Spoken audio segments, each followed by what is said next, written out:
Want to work at a hedge fund? We got your dream job cheat sheet.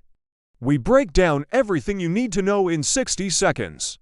Welcome back to Stock Trader School, from rookie to Rainmaker, and this is Wall Street Walkthrough.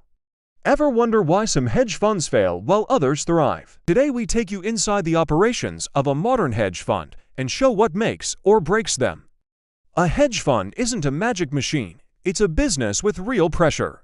Investors commit capital to the fund under management, which is then invested by the team with the goal of generating returns. In exchange for this service, the fund earns revenue from its investors, takes a cut in the form of fees, and aims to generate alpha.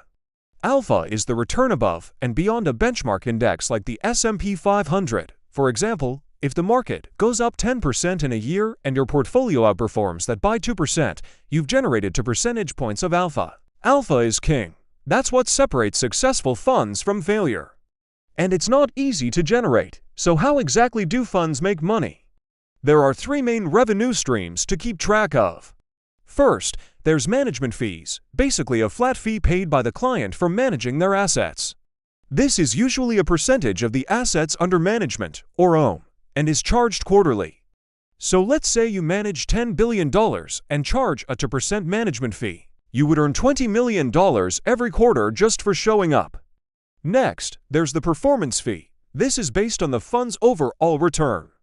Funds will typically charge a 20% cut of any profits earned, meaning if the fund makes 20% in a year, they take 4% for themselves and keep the rest for the investors. Finally, we have internal alpha generation.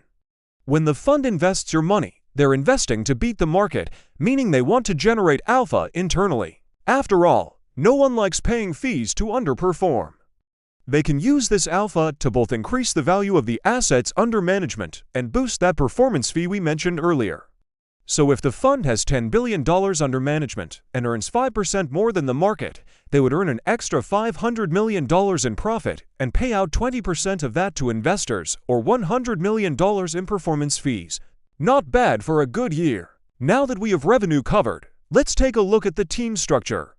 At the top of the org chart, we have the portfolio manager, or PM. The PM is ultimately responsible for the fund's performance and making sure it hits its benchmarks. Now, they don't do this alone. The PM oversees a team of analysts who do the day-to-day research and help make investment decisions.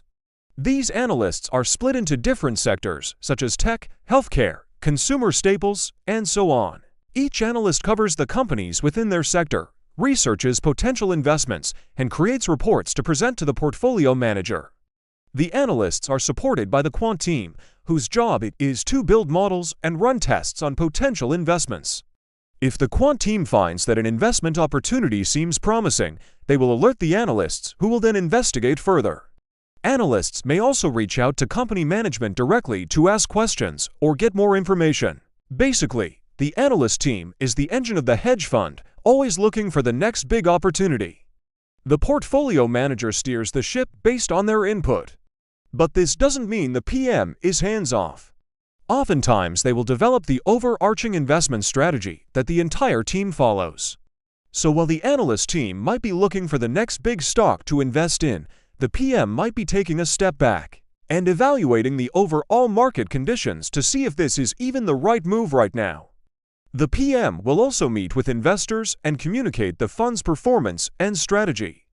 These meetings are critical because the PM needs to build trust and transparency with investors to keep them happy and prevent withdrawals. More on that later. The PM and analysts are supported by a few other key roles. First, there's the trader. Traders execute the PM's orders and make sure that trades go through quickly and at the best price. They are responsible for maintaining the integrity of the books and records of the fund and must comply with regulations. Then there's the operations or ops team. Ops manages the fund's finances, makes sure it runs smoothly, and ensures compliance with regulations. This includes tasks like handling paperwork, managing client accounts, and conducting audits. So now we've covered the team, but we haven't talked about risk. Risk is arguably the most important part of a hedge fund's operations, and it comes in many forms. Let's start with redemption. Redemptions are when an investor decides to pull their money out of the fund. This can be problematic for a few reasons. First, if too many investors want to redeem at the same time, it can cause a liquidity crunch, meaning the fund doesn't have enough cash on hand to satisfy everyone. Second, even if the fund has enough cash, selling enough securities to raise that cash could force the fund to sell at a discount, which lowers the overall value of the fund. And third, redeeming during a poor period might affect investor sentiment, leading to even more redemptions. These are problems hedge funds are constantly trying to avoid. One way they do this is by instituting redemption windows. This is a set period of time where investors cannot redeem their shares. Typically, these windows are between 30 to 90 days long, giving the fund some time to prepare for any redemptions. During this time, investors are still able to make new commitments to the fund, but they won't be able to take any money out. If a fund has too many redemptions during a window, they will likely have to close the window early, which is a red flag for investors.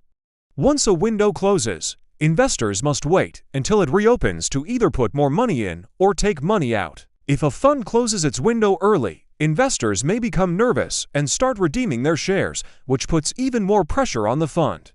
This is known as a run and is the worst-case scenario for a hedge fund. Let's talk about liquidity. Liquidity refers to how easily an investment can be turned into cash without negatively impacting its price.